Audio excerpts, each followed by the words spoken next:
কৃষ্ণ ৰাম জয় জগ বন্ধু জগন্নাথ। কৃষ্ণৰ চৰণে বন্দিছো কমূৰ মাত। কৃষ্ণ ৰাম জয় জগ বন্ধু জগন্নাথ। কৃষ্ণৰ চৰণে বন্দিছো কমূৰ মাত। গুৰুজনাই ইমান সুন্দৰকৈ আমাক কৈছে, আমাক দি থৈ গ'ল। আৰু এই গজেন্দ্ৰৰ উপাখ্যানৰ শেষত তৃতীয় কীৰ্তনত গজেন্দ্ৰই যেতিয়া সৰ্বশেষত উদ্ধাৰ হ'ব পৰা নাই, গ্ৰাহৰ পৰা উদ্ধাৰ হ'ব পৰা নাই, শেষত তেতিয়া কৃষ্ণ উপায় নাইকিয়া হৈ কৃষ্ণক ভগৱন্তক আৰাধনা কৰিছে। ঠিক তেনেকৈ আমাৰ জীৱনটো, এই মনুষ্য জীৱনটোৰ অন্তিম সময়ত ঈশ্বৰ কৃষ্ণৰ চৰণত যেন সদায় মন মগজু যেন অৰ্পণ হৈ থাকে। ঈশ্বৰ কৃষ্ণৰ কথাৰ পৰা যেন আমাৰ এই মাথাটো, মূৰটো যেন তেওঁৰ চৰণৰ পৰা আঁতৰি নাহে। কাৰণ যৌৱন কালত মন ভাৱনাত বহুতো বিভিন্ন ধৰণৰ কামনাসক্ত বস্তুৱে আমনি কৰে। কিন্তু যেতিয়া এই যৌৱন কালৰ আমাৰ যিটো শৰীৰ, সেই শৰীৰটো যেতিয়া আমাৰ পাৰ হয়, যেতিয়া আমাৰ বৃদ্ধ যুগ আহে, কলি যুগ হয়, নহয় জানো, তেতিয়া আমাৰ মনটো যেন ঈশ্বৰ কৃষ্ণতে অৰ্পণ হৈ থাকে। গতিকে গুৰুজনাই কৈছে যেন হে প্ৰভু, আমাৰ এই মন ভাৱনা চিত্তটো যেন সদায়, আমাৰ এই মাথা যেন সদায় ঈশ্বৰ কৃষ্ণৰ চৰণতেই অৰ্পণ হৈ থাকে। পদ হে ৰাম শুকনি গদতি ৰাজা শুনানি বৰ মিলিল অদ্ভুত যুদ্ধ গ্ৰাহ গজেন্দ্ৰ।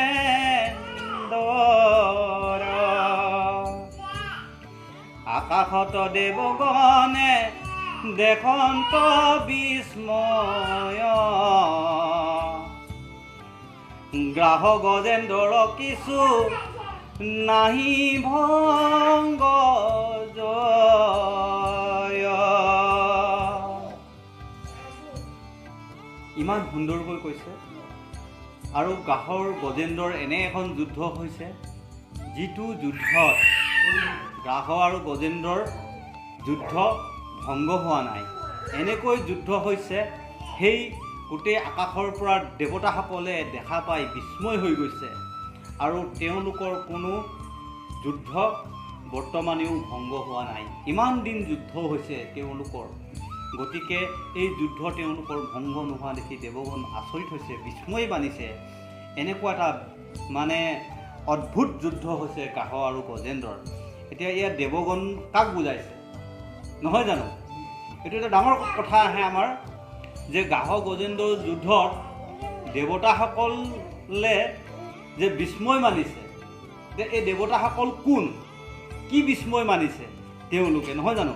তেওঁলোকে অদ্ভুত যুদ্ধ বুলি ভাবিছে। এতিয়া কোনবিলাক যে দেৱতা, সেইবোৰে বুজাইছে আমাৰ শৰীৰত যি 33 কোটি দেৱতা আছে, নাই জানো, যে এই 33 কোটি দেৱতা কেইজনক বুজাইছে। যে এই দেৱতাসকলে আচৰিত মানিছে, যেনে ব্ৰহ্মা, নহয় জানো, শৰীৰত যেনেকৈ চকুত আদিত্য ইত্যাদি, নাই জানো, কৰ্ণৰ দিশ, জিভাত বৰুণ, এনেকুৱা আমাৰ দেৱতাসকল আছে। এই গ্ৰাহ গজেন্দ্ৰৰ যি যুদ্ধ প্ৰতিজন লোককে বুজাইছে। আমি প্ৰতিজনেই একোজন গ্ৰাহ আৰু গজেন্দ্ৰ, নহয় জানো? আমি একোজন গজেন্দ্ৰ, আৰু এই কালেই হৈছে গ্ৰাহ। গতিকে এই দুজনৰ যি যুদ্ধ হৈ আছে, গতিকে এই দেৱতাসকল বিস্ময় মানিছে শৰীৰটো। সেইটোকে কৈছে কাৰো জয় হোৱা নাই এতিয়ালৈকে, বিস্ময় মানি আছে। এ ৰাম কটুকালে গজেন্দ্ৰ বৰ ভৈলা হানি গাহৰ বাৰী লবল পিয়াসাদ পানী। ৰাম শান্ত হইল গজৰাজ যুঁজিতে নপাৰে চিঞৰে হস্তিনী হবে বেৰি চাৰি পাৰে। এনেকুৱা এটা সময় পালেহি সৰ্বশেষত গজেন্দ্ৰৰ জোৰ নাইকিয়া হৈ গ'ল আৰু এই গ্ৰাহৰ যি পানী পিয়াহ, তেওঁতো পানীতে থাকে গ্ৰাহ, সেই পানী খাওঁতে খাওঁতে গ্ৰাহৰ মানে শক্তি বেছি বৃদ্ধি পাই গৈছে, যাৰ বাবে আমাৰ গজেন্দ্ৰৰ শক্তি নাইকিয়া হৈ গ'ল। আৰু গজেন্দ্ৰক যেতিয়া শক্তি নাইকিয়া হৈ গ'ল, হস্তিনী যিমানবোৰ আছে সকলোৱে কি হৈছে চাৰিওফালৰ পৰা বেৰি কান্দিব ধৰিছে। এজন যেতিয়া আমাৰ মৃত্যুৰ আগমুহূৰ্তত এজন লোকৰ তেনেকুৱা এটা কথাই হয় নহয় জানো, যেতিয়া সমস্ত নিজৰ শৰীৰৰূপী গজেন্দ্ৰৰূপী শৰীৰটো এদিন এৰি দিবলগীয়া হয়, তেতিয়া ওচৰত সতী সন্ততিবিলাকে বেৰি বেৰি চিঞৰি চিঞৰি কান্দে, নাকান্দে জানো? কান্দি থাকিলেও জানো তাক ৰাখিব পাৰে? কেতিয়াও ৰাখিব নোৱাৰে। এতিয়া এই হস্তিৰো সেই তেনেকুৱা এটা স্থান হৈছে। হে ৰাম আনু হব দন্তালচা অমিৰ ঘূৰ দুখে ৰাখিতে নপাৰি কাৰো বাক্য নাখে মুখে। ৰাম দেখিলে গজেন্দ্ৰে আপোনাৰ মৃত্যু ভয় ৰাখন্তা নাহিকে আৰু পুত্ৰ ভাইজা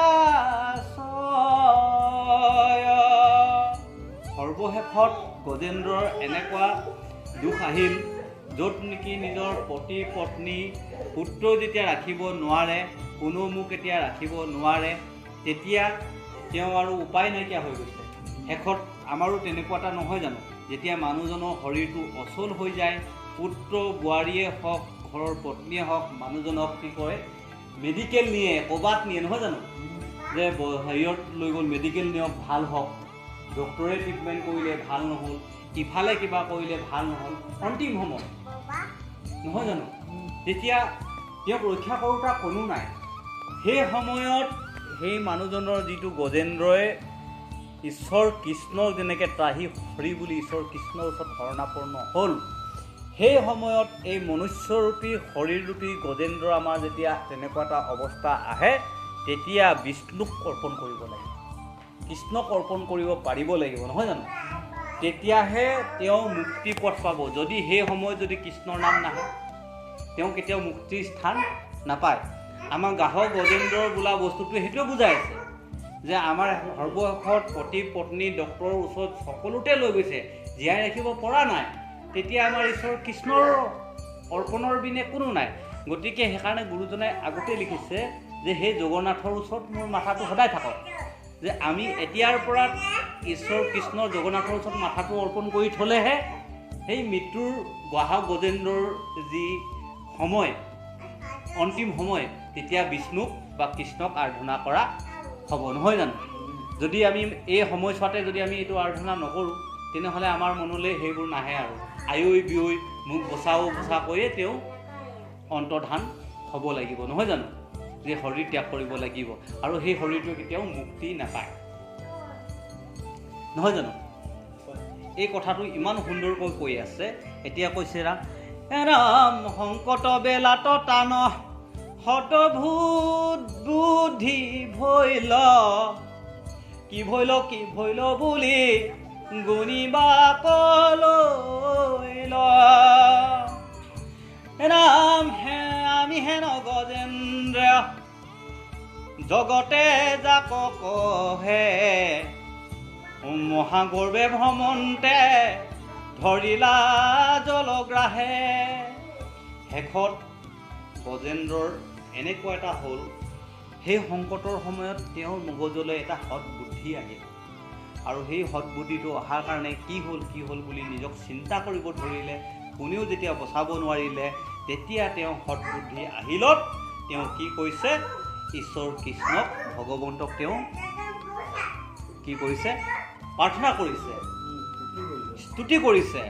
আৰু যি গজেন্দ্ৰক এটা সময়ত সকলোৱে চিনি পাইছিলে, মহাগৰ্বে চিনি পাইছিলে, আৰু সেই গজেন্দ্ৰক আজি এই গ্ৰাহে কামোৰ মাৰি ধৰিছে, নহয়নে? তো আমিও ঠিক তেনেকৈ যৌৱন কালত নিজকে বহুত শক্তিবান, মোৰ আমুক টকা আছে, মই আমুক ধনী মানুহ, মই সকলো কিনি ল'ব পাৰোঁ, নকয় জানো? মই সকলো কিনি ল'ব পাৰোঁ, মোৰ চব আছে। কিন্তু তেনে এজন লোকৰো এটা সময়ত কি হয়, এই কালগ্ৰাহে যেতিয়া ধৰি লৈ যাব তেতিয়া সেইসমূহে কেতিয়াও ৰক্ষা কৰিব নোৱাৰে। তেতিয়া অনুতপ্ত যে এই গজেন্দ্ৰ যে অনুতপ্ত হৈছে এটা সময়ত, যে সৎবুদ্ধি আহিছে, যে আমাৰ যে আহিব মানে নাই, নহয় জানো? যে আমাৰ যে সেই সময়ত আহিব, যে আমিতো অনুভৱ কৰিব নোৱাৰোঁ যদি আমি এতিয়াই ঈশ্বৰৰ কথা, সৎবুদ্ধিৰ কথা চিন্তা নকৰোঁ। আমি আগেই ঈশ্বৰৰ কথা, সৎবুদ্ধিৰ কথা চিন্তা কৰিব লাগিব, তেতিয়াহে আমাক সেইবোৰ কথা চিন্তা আহিব, নহয় জানো? এটা সময়ত এতিয়া গজেন্দ্ৰ আহিছে বুলিহে, তো এই কথা যদি আমাৰ নাহে তেনেহ'লে আমাৰ এই অন্তিম সময়খন কেতিয়াও শুদ্ধ নহয়। এতিয়া গজেন্দ্ৰৰ মানে এই জলগ্ৰাহত সৰ্পৰ কি কয়, গ্ৰাহৰ শক্তি বাঢ়িছে, সেইকাৰণে তেওঁ মানে এতিয়া কি কৰোঁ কি নকৰোঁ বুলি সৎবুদ্ধি আহি ঈশ্বৰক প্ৰাৰ্থনা কৰিছে। সহস্ৰ বছৰ যিটো যুঁজুৱা প্ৰয়াসে, জানিলো বন্দী ভৈলো বিধাতাৰ পাশে, আমাক ৰাখিবে আবে কমন বান্ধৱ, অন্তকালে গতি মূৰ কেৱলে মাধৱ। যেতিয়া সেই কি কয় মানে কি হয়, ঘৰিয়ালটোৱে তেতিয়া গ্ৰাহে কি কৰিছে, হাতীটো ধৰিছে, তেতিয়া তেওঁ মানে সহস্ৰ বছৰ, গম পাইছেনে, সহস্ৰ বছৰ হাতীটোৱে আৰু ঘৰিয়ালটোৰ মাজত যুদ্ধ হৈছে, পূৰা যুদ্ধ হৈ আছে, পূৰা 100 বছৰ। সেইকাৰণে মানুহৰ গড় আয়ুস 100 বছৰ, নহয় জানো? তাকে ইয়াত আমাৰ শাস্ত্ৰীয় ভাষাত কিন্তু বহুত দেখুৱায় সহস্ৰ বছৰ, কিন্তু সহস্ৰ বছৰ মানে হ'ল 100 বছৰ, যে আমাৰ এজন মানুহৰ গড় আয়ুস 100 বছৰ। সেই কথাটো তলা চৰিত্ৰত দিছে নহয়, নহয় জানো? মনুষ্যৰ আয়ুষ শত বৰিষ সংখ্যাত অৰ্ধেক যায় জানা জানিবা নিদ্ৰা, নহয় জানো? যে মানুহৰ যে এজন সৎ মানুহৰ, প্ৰকৃত মানুহ এজনৰ গড় আয়ুস হৈছে 100 বছৰ, সেইকাৰণে ইয়াত কৈছে সহস্ৰ বছৰ। এতিয়া আমাৰ কিছুমান শাস্ত্ৰীয় ভাষাবিলাক ক'ব নাজানি মানে বিভিন্ন ধৰণৰ ভুল তথ্যত ওলাই গৈ আছে। এতিয়া আমাৰ কিছুমান কয় যে 33 কোটি দেৱতা, 33 কোটি নহয়, 33 কৌটি। 33 কৌটি, 33 কৌটিটোৱে কি বুজাইছে? 33 জন দেৱতা বুজাইছে। তো 33 কোটি বুলি মানে সেই যে হাজাৰ কোটি কোটি দেৱতাক বুজোৱা নাই। যে এই সংস্কৃত শ্লোক হওক, বজাৱলী যিবোৰ শব্দ, ই এটা ভিন্ন ৰূপ বুজায়। এই বস্তুটো নজনাৰ কাৰণে আমাৰ মানুহবিলাকে আচল কথাটো নাজানি মানে হাজাৰ হাজাৰ বছৰ বুলি ভাবি আছে। এইটো সহস্ৰ বছৰটো, এইটো 100 বছৰৰ কথা বুজাই আছে, যে আমি এই 100 বছৰ জীৱনত এই শৰীৰটো আমাৰ যুদ্ধ কৰি কৰি কৰি কৰি এই মায়াৰ পাশৰ কথাকেই চিন্তা কৰি কৰি আমি যুদ্ধ কৰি আছোঁ, নহয় জানো? এই অন্তিমৰ সময়ত এই যেতিয়া কালগ্ৰাহে ধৰিছে, তেতিয়া অন্তিমৰ সময়ত তেওঁ পৰা নাই। একদম ঘৰিয়ালটোৱে তেতিয়া ধৰিছে, হাতীটোক টানি লৈছে, আৰু সেই হাতীটো তেওঁ জোৰ নাইকিয়া হৈ গ'ল। তেওঁ কি কৰিছে? পদুমৰ ফুলপালৈ ওপৰলৈ ঈশ্বৰক চিন্তা কৰিছে। তেতিয়া তেওঁ কৈছে, কেৱল ঈশ্বৰ ভগৱানেই মোৰ ৰক্ষণ কৰোতা, নহয় জানো? কেৱল তেওঁৱে মোক ৰাখিব। ৰাম মহাবলৱন্ত কাল অভুজংগৰ ভয়ে, যাক সেৱা কৰন্ত দায় যোগী ছয়ে, পলায় জগতৰে মৃত্যু যি প্ৰভু দৰে, যাক ভয়ে চন্দ্ৰ সূৰ্য প্ৰবন চাৰে। গজেন্দ্ৰই তেতিয়া চিন্তা কৰি দেখা পাইছে যে যিজনৰ মহাবলৱন্ত নহয় জানো, সেইজনে মহাবলৱন্ত যিজন ঈশ্বৰ কৃষ্ণ নহয় জানো, সেইজন এনে এজন মানে ভুজংগ, কালৰো কাল থাকে, তেওঁ কালকো নিবাৰণ কৰিব পাৰে ঈশ্বৰ ভগৱন্তই, আৰু সেইজনক যিজনক অকল সেই মহাযোগীসকলেহে পায় নহয় জানো, সেই যোগীসকলে। গতিকে আমাক কৈছে এজন ভকত হোৱা, যোগী হোৱা, তেতিয়াহ'লে কি হয়, এই মায়াৰ কাল কোনেও ধৰিব নোৱাৰে। গতিকে এই মৃত্যুৰ ভয়, যিটো ভয়, মৃত্যুৰ ভয়ো পলাই যায় যিজনৰ ঈশ্বৰ কৃষ্ণৰ ওচৰত সদায় নিজক অৰ্পণ কৰি ৰাখিছে। আৰু যিজন ভগৱানৰ কৃপাত, যিজন ভগৱানৰ ভয়ত চন্দ্ৰ সূৰ্যয়ো নিজৰ মানে প্ৰবল সঞ্চাৰ কৰি আছে নহয় জানো, বায়ু দিছে, অগ্নি দিছে, চন্দ্ৰ সূৰ্যয়ো তেওঁলোক যিজন ভগৱন্তৰ ভয়ত কৰ্ম কৰি আছে। গতিকে সেইজনেই হৈছে ইষ্টদেৱ। তেওঁৰ কথা আমি চিন্তা কৰিব লাগিব। তেওঁৰ কথা চিন্তা কৰিলে মৃত্যু থৰাথৰি কম্পয় নহয় জানো, কাল মৃত্যু থৰ কম্পয় বুলি লিখাই আছে চাৰভয় নহয় জানো। তো কি কয়, যমদূত তিনিটা যমদূতে লগে লগে ভয় কৰে নহয় জানো, য'ত নেকি ঈশ্বৰ কৃষ্ণৰ নাম, যিটো অজামিলত কৈ গৈছে। তো অজামিল উপাখ্যানত সেইটোৱে কৈছে যে অজামিলে নাম লোৱাৰ লগে লগে হয় নহয়, আলফুৰা, বেংকামোৱা আৰু শুকুৰা, এই তিনিটা যমদূত একদম ভয়ত কঁপিব লাগিলে নহয় জানো।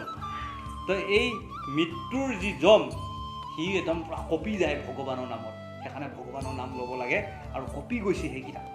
গতিকে যিজনে ভগৱানৰ নাম লৈ থাকে তেওঁৰ ওচৰত এই মৃত্যুৰ ভয় নাথাকে। হে ৰাম হেন জগন্নাথ অনাথৰ ইষ্ট দেৱ, হৰিবিনে আৱৰ তাৰণতা নাহি কেৱ,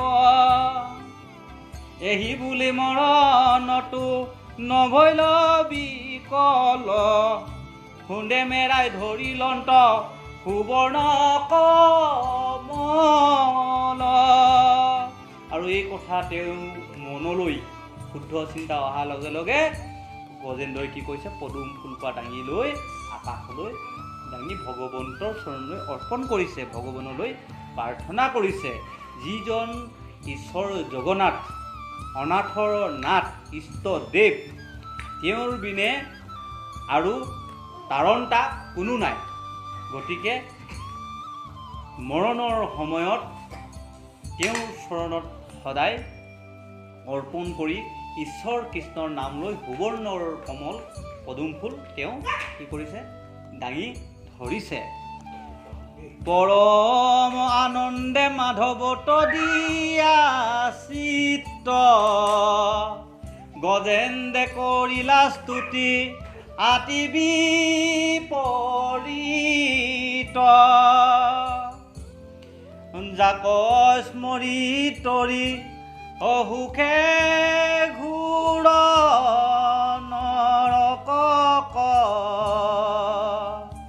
অন্তকালে পাই হেন মাধৱ বন্ধুক। সেই পৰম ঈশ্বৰ কৃষ্ণক, মাধৱক যিজনে চৰণত অৰ্পণ কৰিলে তেওঁ অন্তকালে ঈশ্বৰ কৃষ্ণক পায়। এই গজেন্দ্ৰও তেনেকৈ স্তুতি কৰিলে, ভগৱানক প্ৰাৰ্থনা কৰিলে, আৰু ভগৱানে এই গজেন্দ্ৰৰ ওচৰত উপস্থিত হ'লহি। আৰু সেইকাৰণে কৈছে আমি ভগৱানক যদি প্ৰাৰ্থনা কৰোঁ, ভগৱানেও আমাৰ ওচৰত তেনেকৈ উপস্থিত হ'ব। খুন্দে মেৰাই পদ্মগুট ওপৰক তুলি, গজেন্দ্ৰে শৰণ লৈল ত্ৰাহি ঘৰি বুলি, আঠে বেঠে চক্ৰেচি হৰি গৰুৰ কান্ধে, ভকতক ৰাখিবাক আখিলা প্ৰবন্ধে। আৰু ভগৱন্তে গজেন্দ্ৰই একদম গৰুৰ পক্ষীৰ ওপৰত বহি আঠে বেঠে আহিছে, আৰু গজেন্দ্ৰক কাহৰ মুখৰ পৰা কবলৰ পৰা মুক্তি দিয়াইছে। ৰাম গৰুড়ৰ নমি হৰি পৰম বিক্ৰমে, সুন্দে ধৰি তৰত তুলিলা গ্ৰাসে হমে। চক্ৰধৰিয়ে তেখনে চিৰিলা গ্ৰাস মুখ, হৰিৰ প্ৰসাদে গজেন্দ্ৰৰ গৈলা দুখ। আৰু শেষত ঈশ্বৰ কৃষ্ণৰ প্ৰসাদত গজেন্দ্ৰৰ যি দুখ, জীৱনকালৰ দুখ, সেই দুখ যান্ত্ৰণাৰ পৰা তেওঁ আঁতৰ হৈছে। দুখ যান্ত্ৰণাই তেওঁ সেই দুখৰ পৰা ভগৱন্তই তেওঁক ৰক্ষা কৰিছে। আমাৰো এই মায়াৰ সাগৰৰ পৰা তৰণ, যে সংসাৰৰ আমি যিটো ভাবি আছোঁ দুখ, মানুহে যে জীৱনত যিটো দুখ পায়, সেই দুখসমূহ আমাৰ কৰ্মফলৰ দ্বাৰাহে পায়। ইয়াত সেইটোৱে বুজাই আছে যে এতিয়া গ্ৰাহৰ যি দুখ আঁতৰিছে, আমি যদি ঈশ্বৰ কৃষ্ণৰ ওচৰত সদায় অৰ্পণ কৰোঁ, ঈশ্বৰ কৃষ্ণৰ কথা চিন্তন কৰোঁ, তেনেহ'লে এই সংসাৰত তেওঁৰ দুখ নাই।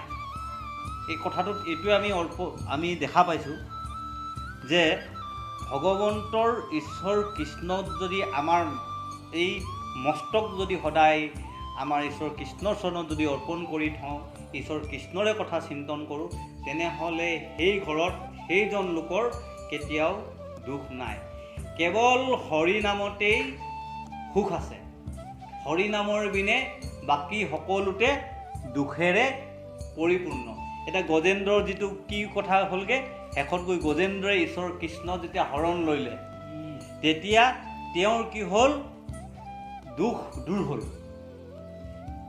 নহয় জানো? সেইকাৰণে শৰীৰৰ প্ৰসাদে গজেন্দ্ৰৰ গৈল দুখ। শৰীৰৰ প্ৰসাদত গজেন্দ্ৰৰ দুখ সম্পূৰ্ণ যিমানখিনি দুখ বেদনা আছিল চব খণ্ডন হৈ গ'ল, দূৰ হৈ গ'ল। তাৰ মানে বুজাইছে কি, এই সংসাৰত যদি আমি জন্ম লোৱাৰ পিছত ঈশ্বৰ কৃষ্ণৰ চৰণত আমাৰ মাথাটো যদি সদায় অৰ্পণ হৈ থাকে, তেনেহ'লে আমাৰ কি হয়, এই সংসাৰত আৰু দুখ বোলা বস্তুটো নাই। একমাত্ৰ হৰি নামতেই সুখ আছে। মাধৱদেৱেও ঘোষাত কৈ থৈ গৈছে, নহয় জানো, যে বিষয়ৰ সুখ, যিবিলাক সুখ সেইবিলাক হৈছে কেতিয়াও সুখ নহয়, কিন্তু ঈশ্বৰৰ নামৰ যিটো আমি অৰ্পণ হৈ যায় তাতহে প্ৰকৃত সুখ পায়, নহয় জানো? যদি ইমান ধুনীয়াকৈ বুজাইছে, ইয়াৰ পৰা আমি এইটো বুজি পাওঁ যে ঈশ্বৰৰ কৃষ্ণৰ ওচৰত যদি আমি শৰণ লওঁ, তেনেহ'লে তেওঁৰ নাম শ্ৰৱণ কীৰ্তন কৰোঁ, তেনেহ'লে তেওঁ জীৱনলৈ দুখৰ পৰা হাত সাৰি থাকিব পাৰে। হে ৰাম হস্তি গুচি তৈতে চতুৰ্ভুজ ৰূপ ভৈলা, গলে বনমালা হাতে চাৰি অস্ত্ৰ লৈলা, কৰিলা প্ৰণাম পাছে দণ্ডবতে পৰি, পাৰিষদ শুয়া বৈকুণ্ঠক গৈলা লৰি, কৃষ্ণ পৰশনে গ্ৰাহে সাপক নিস্তাৰি, দিব্য ৰূপ ধৰি স্বৰ্গক গৈলা লৰি, শুনা কৃষ্ণ কথা জন্ম নকৰি উবিঠা, হৰিৰ চৰিত্ৰ আন নাহিকে অন্যথা। ইমান সুন্দৰকৈ কৈছে, গম পাইছেনে? অন্য ঠাইত হৰিৰ ঈশ্বৰ কৃষ্ণৰ কথা নাই। সেয়েহে ঈশ্বৰ কৃষ্ণৰ ওচৰত যদি আমি আহোঁ বা এই স্থানলৈ অহা যায়, তেনেহ'লে ঈশ্বৰৰ নামৰ স্থানলৈ অহা যায়, তেনেহ'লে তেওঁ বৈকুণ্ঠ প্ৰাপ্তি নিমিষতে হৈ যায়। আৰু সেই বৈকুণ্ঠ প্ৰাপ্তি ঈশ্বৰ কৃষ্ণৰ প্ৰসাদত গজেন্দ্ৰৰ বৈকুণ্ঠ প্ৰাপ্তি হৈছে আৰু গ্ৰাহে স্বৰ্গলৈ গৈছে, নহয় জানো? এতিয়া গ্ৰাহক কিয় স্বৰ্গ দেখুৱালে আৰু গজেন্দ্ৰক বৈকুণ্ঠ দেখুৱালে, কি কাৰণে? এইটো এটা তাৎপৰ্য কথা নহয়, নহয় জানো? গ্ৰাহক স্বৰ্গ দেখুৱালে, গ্ৰাহেতো যি মানে গজেন্দ্ৰক কামোৰ মাৰিছে, কিন্তু তাক স্বৰ্গ দেখুৱালে গ্ৰাহক, আৰু গজেন্দ্ৰক বৈকুণ্ঠ দেখুৱালে, হয় নহয়? এই তাৎপৰ্য এটা আছে। মুক্তি পোৱা কিন্তু হেৰিয়াত স্বৰ্গত আকৌ সি ঘূৰি আহিল। এতিয়া গ্ৰাহক কিয় স্বৰ্গ দেখুৱালে, মই সেইটোৱে লাগে। সি ঘূৰি আহিব হয়, গ্ৰাহক কিয় স্বৰ্গ দেখুৱালে আৰু হস্তিক কিয় বৈকুণ্ঠ দেখুৱালে। গ্ৰাহক আৰু হেৰি আকৌ এই কথাটো কি বুজাইছে মই এতিয়া কৈ দিছোঁ। অনুভৱ বা ঈশ্বৰ কৃষ্ণৰ হেৰিয়ত গ্ৰাহক আৰু গজেন্দ্ৰ হৈছে জীৱাত্মা আৰু পৰমাত্মা, গম পাইছেনে? তো আমাৰ এই জীৱাত্মা পৰমাত্মা এটা কি হয়, পৃথিৱীত থাকিব, ই আহিব, গম পাইছেনে? ই আহে আৰু পৰমাত্মা ঈশ্বৰ কৃষ্ণৰ লগত বিলীন হৈ যায়। গতিকে গজেন্দ্ৰ হৈছে পৰমাত্মা, কৃষ্ণৰ লগত 4 অস্ত্ৰ লৈ কৃষ্ণৰ লগত বিলীন হৈ গৈছে, আৰু গ্ৰাহক হৈছে জীৱাত্মা, নহয়নে? গতিকে ই পৃথিৱীত আছে, ই পৃথিৱী বাস কৰি আছে। যে আকৌ মানে পৃথিৱীত মানে আপোনাৰ গ্ৰাস থাকিবই, ই ঘূৰিয়ে থাকিব। কাৰণ প্ৰতিটো জীৱৰ কাৰণে গ্ৰাহে প্ৰতিজনকে চেপিবই। ই সেইকাৰণে গ্ৰাহটো স্বৰ্গতে থাকিব, ই ঘূৰিব, ই আকৌ আহিব। কিন্তু যিটো হৃদয়ৰ পৰা আমাৰ যিটো গুচি যায়, নহয় জানো? ঈশ্বৰক কৃষ্ণক অৰ্পণ কৰি দিছে, সমস্ত অৰ্পণ কৰি দিয়া নাই জানো? যেতিয়া গজেন্দ্ৰই সম্পূৰ্ণ ঈশ্বৰক যেতিয়া অৰ্পণ কৰি দিলে, তেওঁ ঈশ্বৰৰ লগত বিলীন হ'ল নে নাই? যিজন লোকে ঈশ্বৰক কৃষ্ণক সম্পূৰ্ণ নিজক অৰ্পণ কৰি দিয়ে, তেওঁ ঈশ্বৰৰ লগত বিলীন হৈ যায়। তো ঈশ্বৰৰ লগত বিলীন হৈ যোৱাৰ কাৰণে তেওঁ কি হ'ল, পৰমাত্মাৰ স্থান পালে। সেইকাৰণে পৰমাত্মাৰ স্থান পাই তেওঁ গুচি গ'ল। আৰু বাকী জীৱটো কালটো পৃথিৱীতে থাকিল, নহয় জানো? কাল পৃথিৱীতে থাকিব। কাল বৈকুণ্ঠত নাথাকে, কাল বৈকুণ্ঠত নাথাকে, আৰু কাল থাকিব সদায় পৃথিৱীত, ই স্বৰ্গতে থাকিব। গতিকে স্বৰ্গ বুলি আমাৰ এই এটা সীমা আছে, সীমাৰ ভিতৰত আবদ্ধ, আৰু বৈকুণ্ঠ বুলিলে এটা বেলেগ স্থান, নহয় জানো? য'ত সদায় অহৰহৰ ঈশ্বৰৰ নাম বৈ থাকে, তালৈ গুচি গ'ল। গতিকে সেই কথাটোকে বুজাইছে। আপোনাৰ বৈকুণ্ঠলৈ কোনটো যায়? এজন মানুহৰ চৰিত্ৰৰ গুণ, যে উদ্ধৱৰ আগত কোৱা নাই জানো? যদি ঈশ্বৰৰ নাম লৈ যিজনে অহৰহ ঈশ্বৰৰ নাম লৈ থাকিব, তেওঁৰ নামটো বৈকুণ্ঠ পাবই। আৰু যিসকলে কালগ্ৰহৰ মায়াৰ কথাত আবদ্ধ, তেওঁলোকৰ নাম কেতিয়াও বৈকুণ্ঠ নহয়, কাৰণ তেওঁলোক ঈশ্বৰৰ বিমুখী। তেওঁলোকৰ সদায় এই পৃথিৱীতে, ধৰাতেই থাকিব।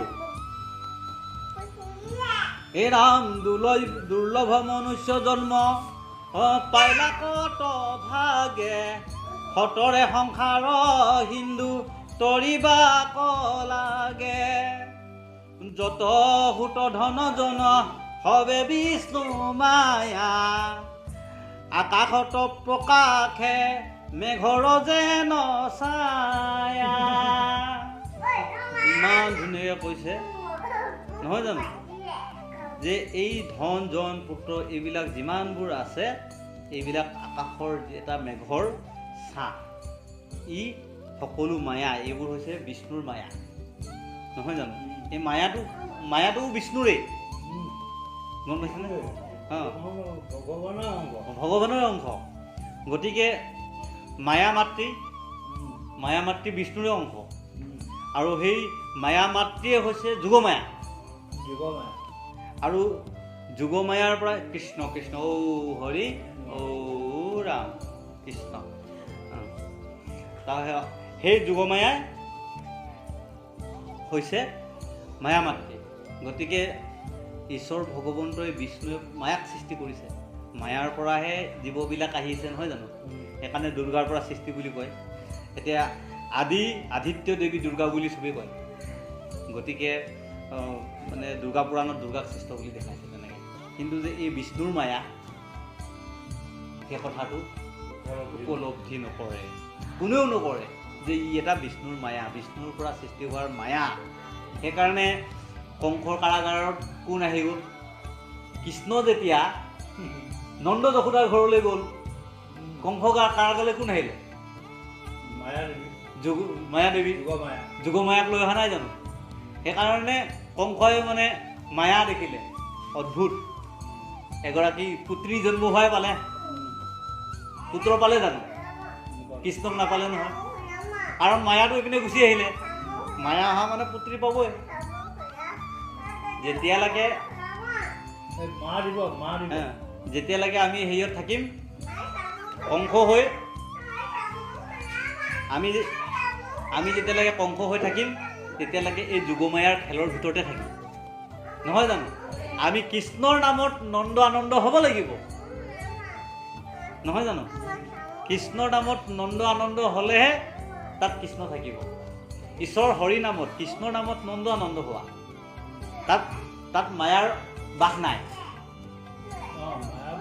তাত মায়া বাস নাই সেইকাৰণে নন্দ ঘৰত কৃষ্ণ যোৱাৰ লগে লগে যোগমায়া আকৌ ইয়ালৈ আহি গ'ল কংসৰ কাৰাগাৰলৈ নহয় জানো আমি এই মায়াৰ বন্দী এই সংসাৰৰ বন্দীয়ে কংস কাৰাগাৰ নহয় জানো তো সেইকাৰণে য'ত আমি কংস থাকিব কংসৰ ওচৰতে যোগমায়া থাকিব আৰু য'ত কৃষ্ণ থাকিব তাত যোগমায়া তাত মায়াই আবদ্ধ কৰিব নোৱাৰে সেইকাৰণে নন্দ যশোদা ঘৰত গৈছে কৃষ্ণ যোগমায়া আহি গৈছে কাৰ ওচৰত আহিলে বাসুদেৱৰ ওচৰত নহয় জানো বাসুদেৱেহে লৈ আহিলে তাৎপৰ্যটো বেলেগ ইয়াৰ খেলটো এই তাৎপৰ্যটো বহুত বেলেগকৈ দিছে এইটো এই বস্তুটো কোনে আনিব মায়াক কোনে আছে বাসুদেৱেহে আনিব আমাৰ এই শৰীৰৰূপী যিটো ভাৱনা ইয়াত আমাৰ কি হয় যৌৱন কালত বাসুদেৱৰ ওচৰতে মায়া আছে নহয় জানো যৌৱন কালত বাসুদেৱৰ ওচৰতে মায়া গতিকে বাসুদেৱৰ ওচৰলৈ মায়া গুচি আহিছে আৰু নন্দ যশোদাৰ ওচৰলৈ কৃষ্ণ গুচি গৈছে নহয় জানো আৰু কৃষ্ণ যেতিয়া আকৌ পূৰ্ণ যৌৱন হৈছে তেতিয়া কংসক বধ কৰিছেহি তেতিয়া আকৌ বাসুদেৱৰ ঘৰত নহয় জানো এইটো কংস বধ হৈছে তেতিয়া এইটো বহুত মানে তাৎপৰ্যমূলক কথা এইখিনি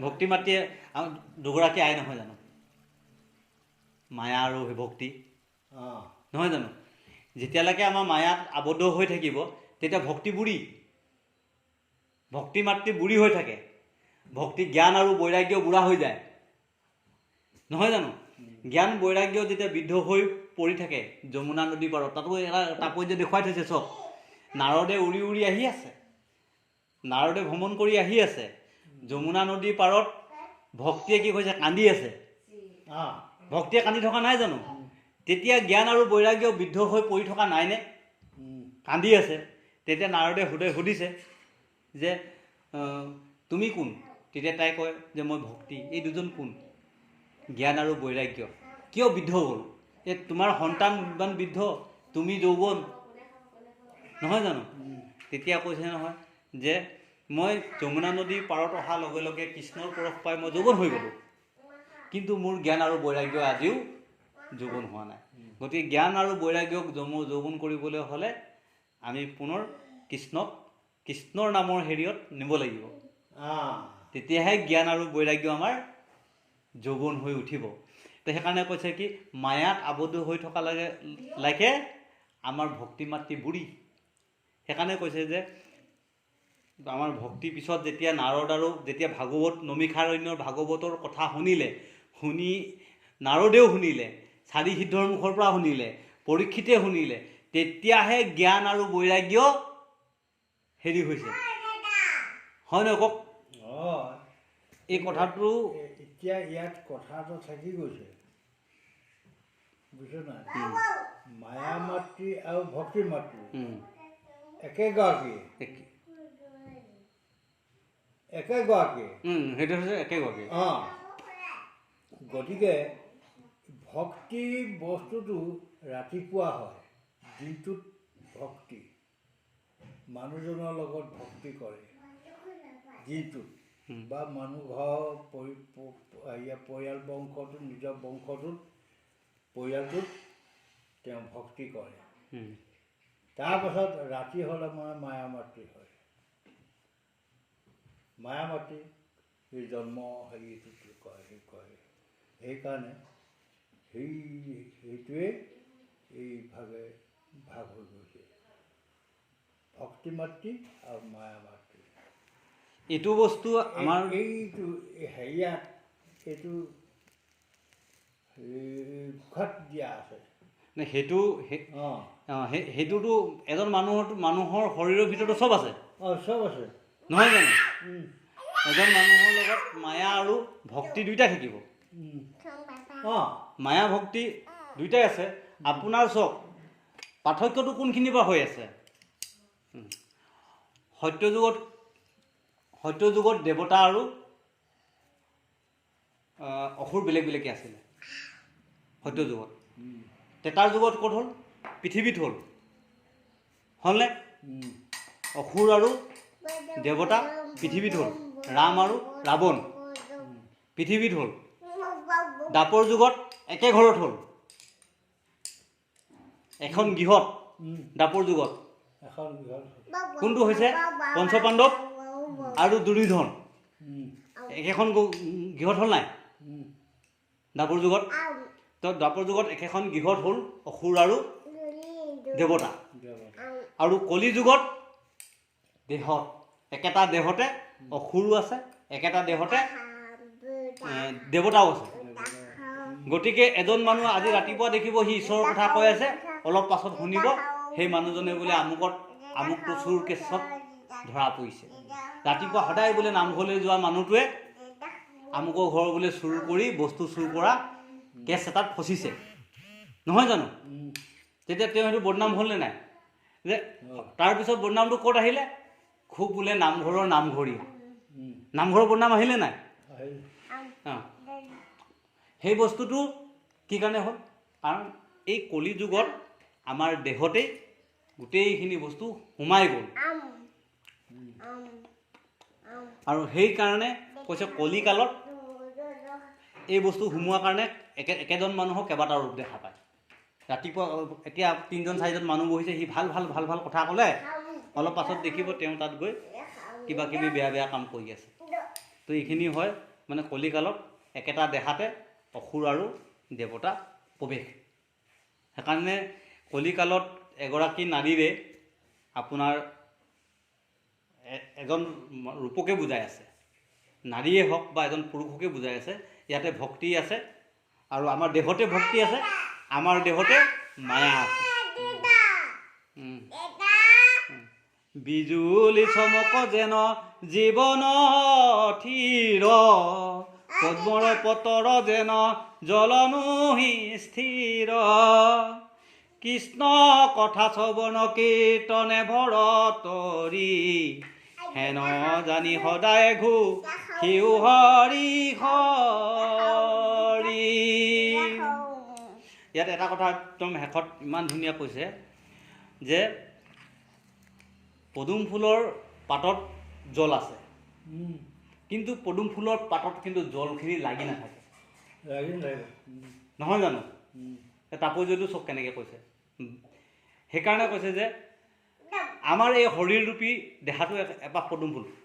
এই মানে কৈছে ন পদ্মৰ পত্ৰ যেন জলনোহি স্থিৰ। তো আমাৰ এই শৰীৰৰূপী পদ্ম ফুলৰ দেহাটোত ইয়াত আপোনাৰ মনটো কেতিয়াও স্থিৰ নহয়।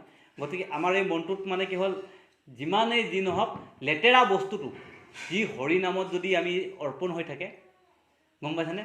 ঈশ্বৰ কৃষ্ণৰ নামত যোনে অৰ্পণ হৈ থাকে তেওঁৰ গাত সেই জলখিনিৰ দৰে এই বেয়া বস্তু জল কেতিয়াও যেনেকৈ পদুমৰ পাতত নালাগে, যে ভক্তিবান এজন পুৰুষ যিজন শুদ্ধ ভক্তিবান তেওঁৰ ওচৰত বেয়া বস্তুটোৱে কেতিয়াও মানে স্থান পাব নোৱাৰে আৰু তেওঁৰ শৰীৰত নালাগেই। মানে সেই কথাটোৱে বুজাইছে যে এজন ভক্তিবান লোকৰ ওচৰত এই বেয়া বস্তুখিনিয়ে কেতিয়াও স্থান নাপায়।